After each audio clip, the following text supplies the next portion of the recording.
Salut tout le monde, on se retrouve pour une nouvelle vidéo. Encore une fois un secteur que je connais pas, j'apprends à découvrir gentiment le coin pour essayer de m'approprier un peu tous les petits spots. Aujourd'hui conditions spéciales sous un soleil jaune, un ciel jaune à cause des incendies du Portugal et d'Espagne qui font remonter les fumées avec les vents. On va se mettre à l'eau, je suis avec mon père là sur l'étale de Haute, sur un secteur qu'alterne avec des plages et des tombants, donc il y a un petit peu de tout, on va voir un peu ce que ça donne.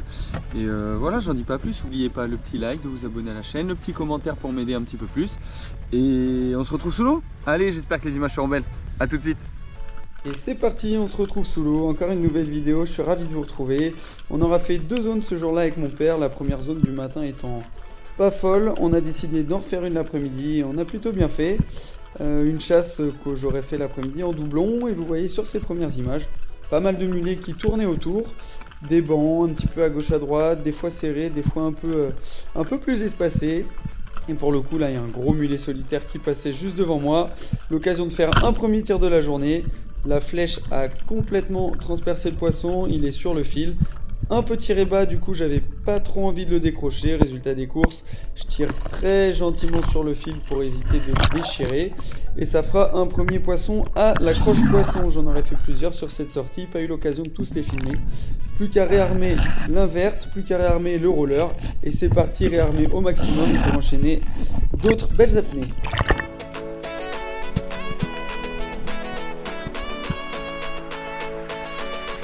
Je me pose du coup plutôt à l'agachon dans un premier temps, je connais pas bien la zone donc c'est par ça que je commence pour essayer de voir si à chaque fois il y a du poisson qui circule. Là on le voit, un très joli sard au loin qui traîne dans les laminaires, mais pour le coup il n'est pas décidé à se rapprocher malgré les appels.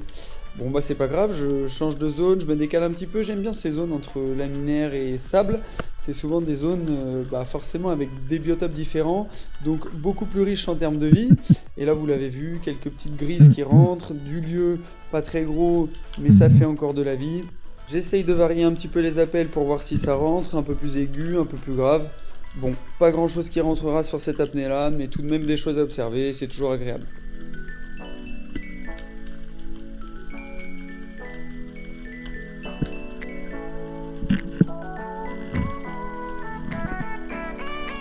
Quelques dorades grises qui auront fini par rentrer, j'ai gentiment tendu le fusil, mais c'est pas bien gros.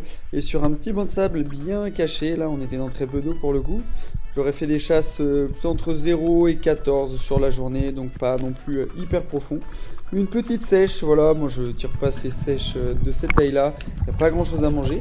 Je continue de découvrir la zone gentiment, Nico me fait découvrir tout ça, et je me rends compte que les poissons sont plus à trous. Là il y a un joli mulet que je pourrais tirer, mais c'est simple, si je le tire du haut vers le bas, de cette manière là, vu la manière dont je suis armé avec ce fusil là, bah non seulement à bout portant j'éclate le poisson, mais en plus il y a de grandes chances que j'éclate la flèche avec. Donc même si je le tire et que je l'ai avec la puissance, ça risque de faire une belle erreur et d'exploser tout et de terminer la chasse rapidement, donc j'évite.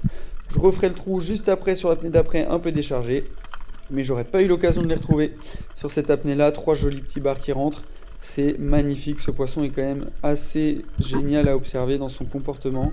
Malheureusement j'en aurais pas vu de plus gros sur cette sortie. Nico en aura fait un joli qui devait être pas loin des 2 kg à l'indienne, dans 10 mètres d'eau, il aura réussi à débusquer ça. Et tant mieux pour lui, bravo à lui, c'est sa zone, il la connaît très bien et il a réussi à faire une belle chasse. On aura vu de belles choses ce jour-là que j'aurais pas eu l'occasion de filmer à chaque fois, mais on a vu une royale qui se baladait et très dur à faire cette année. Moi, j'en ai toujours pas fait à l'heure où je vous parle. Pourtant j'aurais vu beaucoup de poissons sur cette sortie-là avec un joli lieu qui s'approche. Mais bon, c'est juste maillé encore une fois, des petits lieux juste maillés, ça m'intéresse pas, je l'aurais visé au cas où il faisait plus. Et là c'est des jolies grises qui sont en train de passer, j'aurais eu l'occasion d'en faire une, malheureusement j'ai pas réussi à avoir le tir en vidéo, mais c'est des grises d'une taille plus que correcte et j'en aurais fait une un peu plus grosse là qui se baladait à l'agachon tranquillou. Malheureusement j'espère que j'aurai l'occasion de mieux filmer la prochaine fois, ou en tout cas d'être un peu plus attentif sur ma manière d'allumer la GoPro.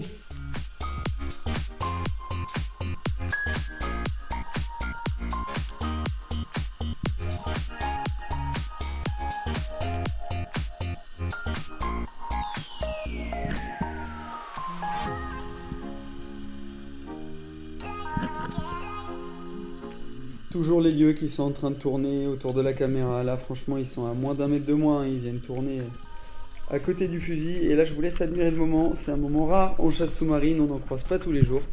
Ce magnifique Saint-Pierre qui était juste devant moi, il est pas très gros, je pense qu'il faisait la maille à peine. J'en ai parlé longtemps à Nico parce que j'ai hésité forcément à tirer. La maille du Saint-Pierre est pas très grande, donc je pense qu'il l'avait. Mais bon, un Saint-Pierre qui fait juste la maille, autant vous dire qu'il n'y a pas grand chose à manger dessus. Le poisson est tout plat, tout plat. Je pouvais le tirer, il était à 30 cm de la pointe du fusil. Mais j'ai préféré regarder là avec les yeux, juste pour le plaisir.